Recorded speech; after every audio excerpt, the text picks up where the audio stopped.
'Yan majalisar wakilai 6 daga jihar Oyo sun fice daga jam'iyyar PDP zuwa jam'iyyar APM.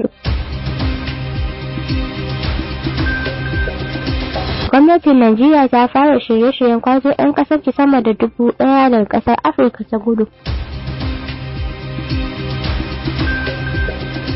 Waɗannan da ma wasu labaran za ku ji a cikin shirin namu na ƙasar a mako na Asabar 6 ga watan Yuli 2026 tare da ni Fatima Muhammad Bello.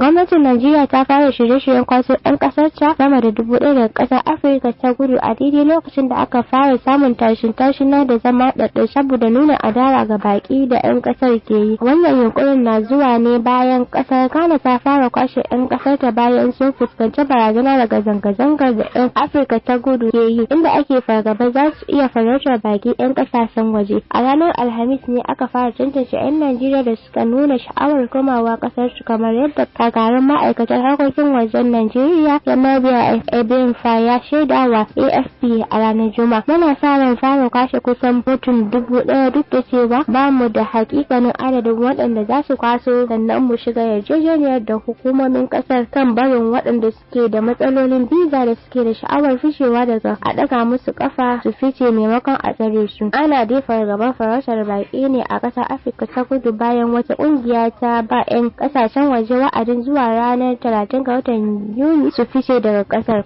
'Yan majalisar wakilai 6 daga jihar Oyo sun fice daga jam'iyyar PDP zuwa jam'iyyar APM. 'Yan majalisar sun bayyana sauyin shekaru ne a dandamalin zauren majalisa a zaman majalisar na ranar Talata nan bayan komawa daga hutun sallah, inda shugaban majalisar ya da sauya shekar.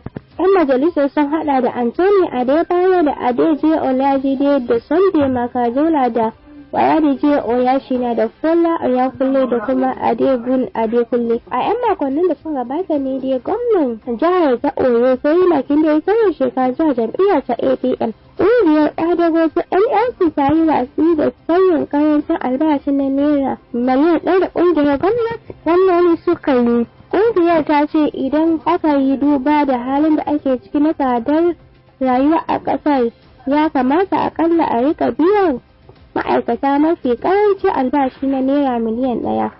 Sakataren tsare na ƙungiyar Comrade Nasir Kabir ya shaida wa BBC cewa idan har gwamnatin ta gaza yin abin da ya dace za su ɗauki mataki. A yanzu dai albashi mafi karanci shine naira 72,000. Tsohon sakataren gwamnatin Babacir Lawal ya yi murabus daga jam'iyyar ADC ta haɗakar 'yan adawa. Kafofin labarai na ƙasar sun ambatar da Bashir na bayyana fita daga ADC a cikin wata sanarwa mai ɗauke da kwanan watan Litinin 1 ga watan Juli 2026. Tsohon sakataren gwamnatin ya yi zargin cewa kurakurai sun ɓata zaɓen fitar da gwani na jam'iyyar kuma an jinkita sakamakon zaɓen don ya fifita ɗan takarar shugaban ƙasa na ADC Atiku Abubakar da mutane da suke goya bayansa. Ya ce yadda aka gudanar da zaɓen fitar da gwanin ya nakasa kwarin giwa da ake da shi a tsarin demokuraɗiyya cikin gida na jam'iyyar, sannan ya yi tsarin da shawarwarsa ta barin ADC.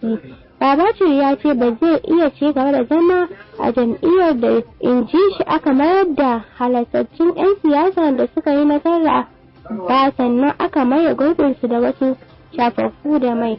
Zuwa yanzu shugaban ADC da Atiku Abubakar ba su ce ufan a bainar jama'a kan batun fitar Babacir Lawal daga jam'iyyar ba, hakan kuma ba a bi maganansu akan zarge-zargen da ya yi.